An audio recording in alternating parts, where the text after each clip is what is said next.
Hello mga beshi! So ngayon tuturuan ko kayo paano pag-transfer ng pera gamit ang ating video online banking or ang ating video account papunta sa other bank account or Maribank. So ang tatransferan natin is Maribank.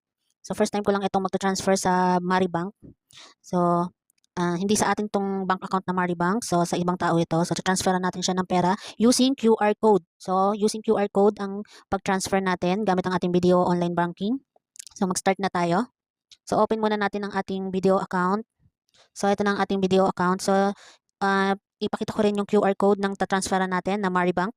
So, sinend lang to sa akin ng may-ari ng account na to sa messenger ko. So, sinave ko lang siya sa phone kasi nga using QR code ang ating gagamitin. So, sinave ko siya sa phone. So, let's start na. Balik ulit tayo sa ating online banking. So, ayan, makikita mo sa baba, may send money or may accounts or pay and QR and more. So, ayan, click mo lang tong QR.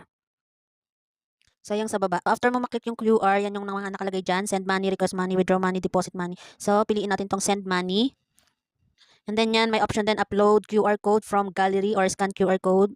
So, pipiliin natin dyan is upload QR code from gallery kasi sinave natin siya sa ating gallery. So, ayan, mapupunta ka sa iyong gallery, sa photos. So, click mo lang syempre yung QR code nung Maribank na pagtatransferan natin. So, ayan, nasa unahan siya. And then after mo maklik, ayan, nandiyan na sa may send to siya. Yan na yung information nung sisendan natin. So, i-type lang natin kung magkano yung amount na i-transfer natin. Ayan, nalagay na natin yung amount kung magkano yung pagtatransferan natin ng pera. And then, ayan, send from. So, piliin mo lang kung marami kang bank account, video bank account. So, piliin mo lang kung ano yung option mong gagamitin or kung ano yung gagamitin mong account. So, okay lang naman kahit di ka maglagay ng notes or kung gusto mo maglagay ng notes, it's up to you. So, ayan, nilagyan ko na lang din ng notes para pag chinek ko kung sino yung sinendan ko ng Maribank is maalala ko kasi medyo makakalimutin na tayo. So, check mo lang maigi kung tama yung information na nailagay mo. So, kung okay naman, click mo na lang yung nasa baba yung kulay. Then, makikita mo dyan yung amount. So, i-check mo lang maigi, confirm mo lang kung tama yung details. So, meron tayong charge fee, 10 pesos. Kung na-confirm mo naman na okay, click mo na lang yung nasa baba, yung confirm. Kung okay naman lahat ng mga information. So, ayan na, successful na. Meron na rin tayong notification na na-receive na okay na daw yung ating pag-transfer. So, ganun lang kadali ang pag-transfer ng pera gamit ang ating video account sa Maribank using QR code. So, syempre, i-chat natin yung sinenda natin ng pera kung na-receive niya na yung ating sinend.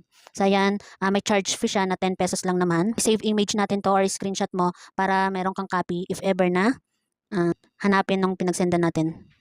So, i-back na lang natin siya. I-check natin yung account natin kung na-transfer na yung pera. At syempre, i-message mo din yung tao na sinendan mo para sure na talagang na-transfer na yung pera. Ayan, nabago na yung balance natin. Tsaka yan, makikita mo sa unahan.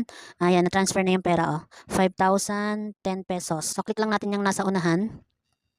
So, ito na yung invoice number, reference number. So, ayan, Maribank Philippines.